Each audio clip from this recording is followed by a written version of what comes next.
Ready to go, man. All right, can you go ahead and tell me your name, where you're from, and how did you get into the podcast?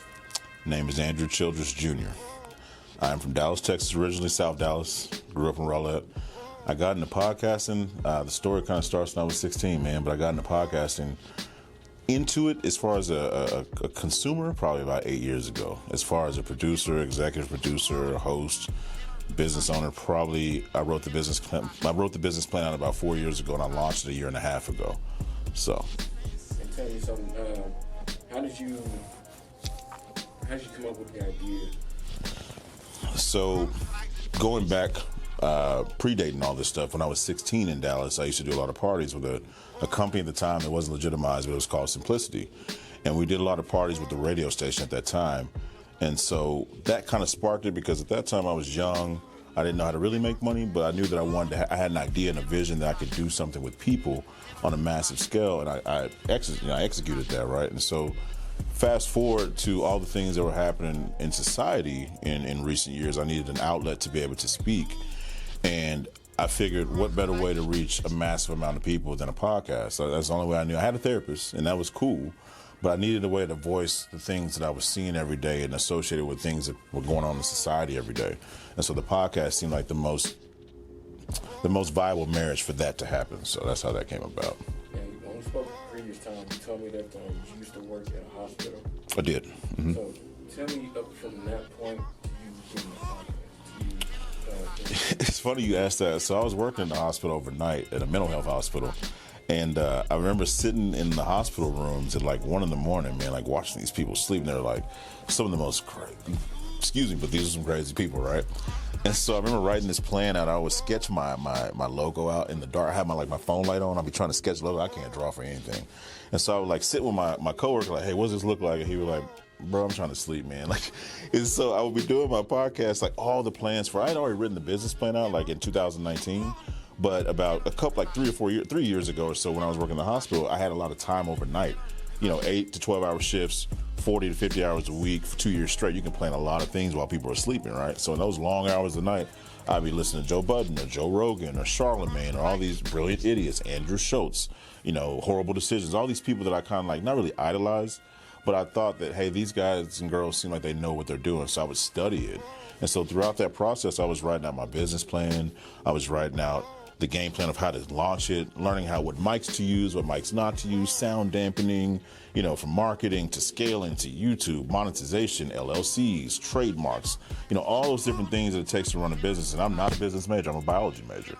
But I was savvy enough from when I was a kid to know that, okay, if I'm going to do something like that this time, I need to make sure it's legitimized. I don't want to launch without knowing what I'm talking about. I don't want to just go press record. Anybody can do that from the closet. I wanted to have something that was scalable and that I could make an ecosystem where I could feed people. Like, I wanted to be able to exercise my talents in a way that everyone else got a chance to eat too. So if you're good at photography, videography, the artistry, any of it, bro, like anything in this ecosystem, from sound quality, like my engineer John works for Sony Films. He does movies for them, right? I wanted to have partnerships like Celestial Beer Works. I wanted to have a great studio like Hello Studios. I wanted to be in a spot where it was viable, and I wanted this show to be something that could grow, long term. I didn't want to be a flash in the pan. I wanted to be a staple in the community. So that's why I got into it for sure. So let me ask you. Mm-hmm. I remember you telling me they had let you go. Mm-hmm. I've had some jobs let me go. Yeah, I lost some jobs. Yeah. But this, I know after that, you just kind of made up your mind. I want to do podcasting. I had in my mind that I wanted to do podcasting already. Like I said, I didn't just want to do it off the cuff, though. I wanted to do it smart. I wanted to move into a world of podcasting where I could be a big player in the world, right? And don't get me wrong, we have not reached these pinnacles I plan to reach, no. But I see the route kind of, right? And I listen to people that say things like, what are you bringing to podcast? And Joe Budden said that one time, right? So me getting fired and me hearing things like that, I started thinking, what are you going to bring to podcasting? Therein lies the partnership with Celestial Beer Works. Therein lies doing a live show at a brewery. Therein lies, therein lies all the different things I did to kind of like get us where we're at. And so, yeah, getting fired was like a jump start. It was like, that's cool. Thank you. I have more time now. You know what I mean? So getting fired was just the beginning of it, man. It was really the turning point where I was like, this is not what I need to do in my life. It's not going to be medicine. It's not going to be medical school. It's not going to be PA school. It's not going to be nursing. It's not even going to be science. Even with the biology degree, I have no plans on using it in that capacity anymore because podcasting has been tugging at my heartstrings for so long. So, yeah, that getting fired definitely was a turning point for me. And let me ask you, because y'all's podcast based in Dallas. Correct. And y'all have been growing at a good rate. Yes, I agree. Can you tell me about some of the numbers that y'all have? So, for instance, we started off with like no followers, right? And our followership isn't huge. Don't get me wrong, we're still small, but when you get an interview with a person like DeMarcus Lawrence and you get 66,000 views, it's like, okay, you might be doing something right? Because for a while, this is anyone who's doing podcasting, it's not going to be 5 million followers tomorrow. It's not going to be 5 million followers maybe in the first 2, 3, 5, 6, 7 years. You might not have 100,000 followers. But for the 400 that you do have, or for like the 500 or 600 or 1,000, as long as you're consistent and you're feeding them what they want, I'm not saying you have to tailor anything you do for them, but you're being consistent and giving them a good product, it's going to grow. It's time on task, man. What I've learned in this whole thing is just continue. If you stop, it's over. It's done. If you continue, not only will you fail, but you're going to find ways to succeed as well. So for me, it was just like, let's just keep going. Repetition. I hate doing videography. Fine, let's get someone that can help me with it. I hate staying up at 3 o'clock in the morning trying to figure out what verbiage to say. Okay, let's ask ChatGPT. Like, it's just been one of those journeys, man, where it's just about continuation, bro. It's really perseverance and taking no's and turn them into yes. It's someone telling you, oh, you're not the radio station. You can't do that. Or you're not the Breakfast Club. You can't do that. Or you're not this, you're not that. All those different things that you're going to hear. You're going to hear negativity from family, from friends, from foes, from people you love, from people you work with. But if you have an idea and a passion and a vision, for me, it's just keep going, right, move forward, no matter what. So and that's how you can overcome all that. You just keep moving forward. Every single day, it's one step in front of the other, man. So there's some nights, man. I'm telling you, like, I have a daughter, right? So there's some nights she just wants to play. She don't care about this podcast stuff at all. I'm talking about mics and scaling and merchandise and websites and .coms and trademarks, and she wants to watch Coco Melon, and she wants to watch movies, and she wants to cola with daddy. And I'm like, that's all cool too, but it's the balance, and it's also perseverance for me. It's work-life balance, so to speak, right? You hear that term. It's true though, you gotta balance. Like when I go home, I try to make sure I'm present. When I go to the podcast studio, I'm present. When I'm doing, meetings, when I'm at with you, when I meet with whoever I'm meeting with, I'm present. When I met you at the big thought event, I'm in the moment. No matter what I'm doing, I stay in the moment. I persevere through it. So that's what's helped me the most, and having some grit. And closed mouths don't get fed, right? So if you don't open your mouth and seek out the opportunity, sometimes you got to kind of be a little pushy or kind of like sell yourself a bit, but closed mouths don't get fed. You cannot be afraid to go get your opportunities too. And when you reach your opportunities, like you told me you wanted to have this interview, right? Of course you're going to be nervous. It's something I've never done. But at the same time, if I don't show up and I don't try and I don't give it my best, then how do I know if I can be successful at it? So you got to keep going, man. You have to. So what are some of the places that your podcast has reached? So our second largest market is Istanbul, Turkey. We are also in South India, South Africa, Tanzania, Sweden, Norway. I think I saw us in New Zealand, Australia, South America, Argentina, to be specific, Costa Rica, Dominican Republic, Puerto Rico, most of the 50 states, Canada. I can't remember the rest of them. It's like 25 to 30 different countries. So, and it's some of them are large numbers, some of them are small numbers, but it's the fact that it's growing. It's like tree branches, it just keeps on, in roots, it just keeps on growing. That's all I want, man. I just want to be able to reach on a global scale. If I can reach everyone and give them this experience on a global scale, that's all I could ever ask for. So, what are some of the topics that you and your host talk about? We talk about everything from investing to inequity, racial injustice, parenthood, dating life, stocks. We've done real estate episodes. We've done how to build out an Airbnb. We've had artists come. We've had business owners. I mean, we cover all spectrums, man. We are all encompassing. And let me ask you, since you're a local in Dallas, your local Dallas site, when it comes to seeing crime in Dallas, what do you think could be done better to at least combat crime? See, that gets back to the Big D Reed's event. the infrastructure of Dallas has to change, because crime in Dallas is going to be what it is, but we have to realize where it came from.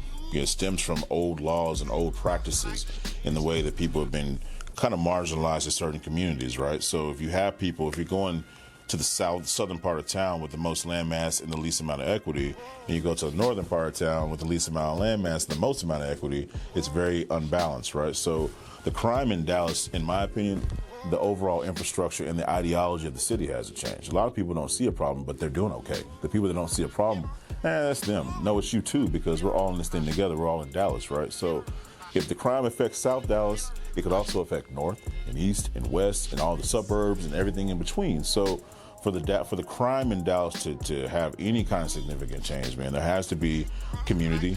There has to be a complete ideology shift. We can't look at each other as criminals and that's their problem. They're over there. They are south of this part of town. I'm in Highland Park. I'm in North Dallas. I'm in these neighborhoods where that doesn't affect me. It does, because we're all in this thing together. So in my opinion, the overall ideology of how we even see each other from just a macro level has to change. Before we can even get to the microscopic things, the nuanced things, we have to get to a macro level where we all see each other as we're Dallasites. We want this thing to be viable for all of us. We all want a piece of the pie. We all got to put in too. So that's just my personal opinion on that one. And pivoting back to your podcast, Mm-hmm. what's one of the more popular episodes that y'all had? Oh man. Whew, now I gotta dig into our catalog. The Celestial Beer Works one was popular too, because we tasted beer and people love beer.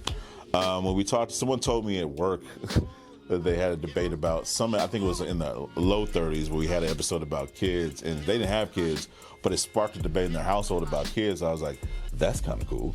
I've had people tell us that the Thanksgiving episode was cool. It depends on what your poison is, man. Like with us, I wanted us to be digestible for anybody that pushes play. No matter where they land, from one to wherever we end up stopping, I don't think we ever stop, but from one to whenever, when you push play, I wanted people to have a soundbite that they could gravitate to. And I didn't want it to just be reaching, black or white or brown. I wanted to reach everybody from the community, LGBTQIA+. If you're trans, I don't care. If you're black, I don't care. Young, old, I wanted to reach the entire spectrum, male, female, and all in between. So I could say almost in any episode, really. Like our popular episodes, it depends on who you ask, because we have so much of a variation. We're not pigeonholed to one sector. We are society and culture, which spans everything. So it really depends who you ask. Man, I like them all. I have some I don't like. Early, way back when we first started, I was like, ooh, that's not it. But for the most part, I would say these recent ones have been great, man. Like any of the ones we've done with artists or business owners, I love personally. Any of the ones that we did, like we did a show with our friend Ben Jimenez, who has he's a real estate investor. So we did a couple episodes with him and Gavin and Kenneth. Those guys are cool. They taught us a lot about money, so that was great, helping people be more financially literate. I mean, we've had all kinds, man. I could say that pretty much all of them are pretty good. Depends on what you're looking for, though. So. Now, you partnership with a local brewery. Correct. Tell us about that. So originally, I tried to partner with another brewer, and I don't know if they were just biting, So I was like, I want a partnership, and I love beer personally, right? I've always loved beer. My mom got me into it. So I happened to go. My friends came up from Houston, and we happened to go into Celestial Beer Works, which is over in Dallas. And I walked in, they were having like a wedding reception. Everybody was wearing pink, and I was like, I don't think this is for us. I don't think we're supposed to be here right now. And who ended up being my business partner came up to us and said, hey, if you guys want to chat back another time, come back. Cool. So I go back one day on my break from work. I'm on lunch, just kicking it, and I see her at the counter. I was like, oh, I remember that lady. Let me go talk to her, because closed mouths don't get fed. Remember, I told you all that. So I walked up to her. I said, hey, I'm from the Prophetic Podcast here in Dallas, and this is what we're working on. I would like to, talk to you about potentially, partnering if it's possible. She gave me the email, and we just started the chain back and forth, right? And then that turned into a meeting. We had a meeting, and I pitched some more ideas, and she was really hard on me about dates, solidifying a date, hammer it home, commit to the idea. So she ended up having me commit. Like, I was not really afraid, but I was like, I didn't know if I had reached the level of partnership, right? Like, it seems very daunting to go, hey, I want to have a partnership. I'm a black brewer. I'm a black podcaster. You're a white brewery.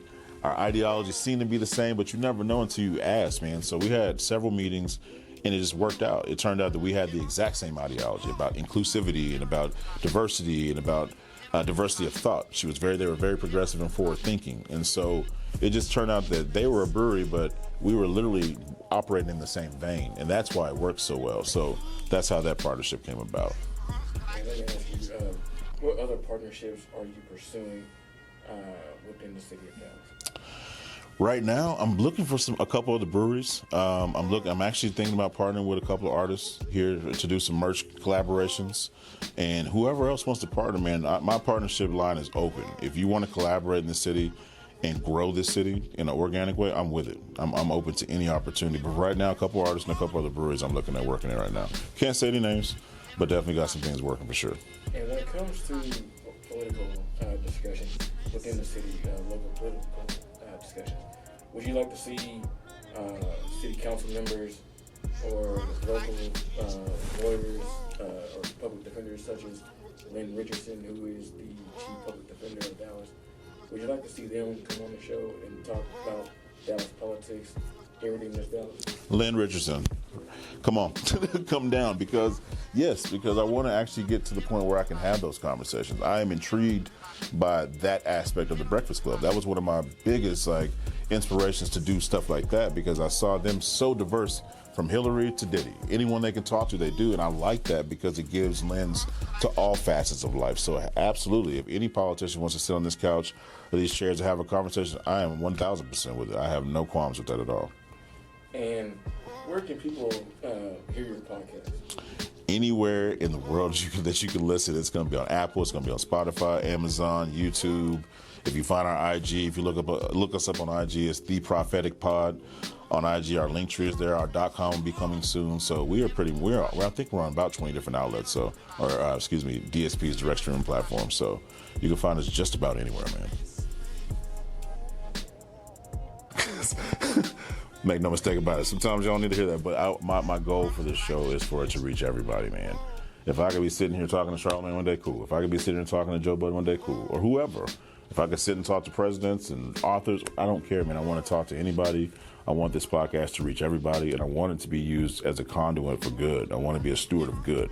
This whole show is meant to be a positive thing. The P is not only for prophetic, it's positivity too, right? So that's my goal for the show, is to take it to the stratosphere, man. I want it to reach as high as the heights it can reach. So, yeah.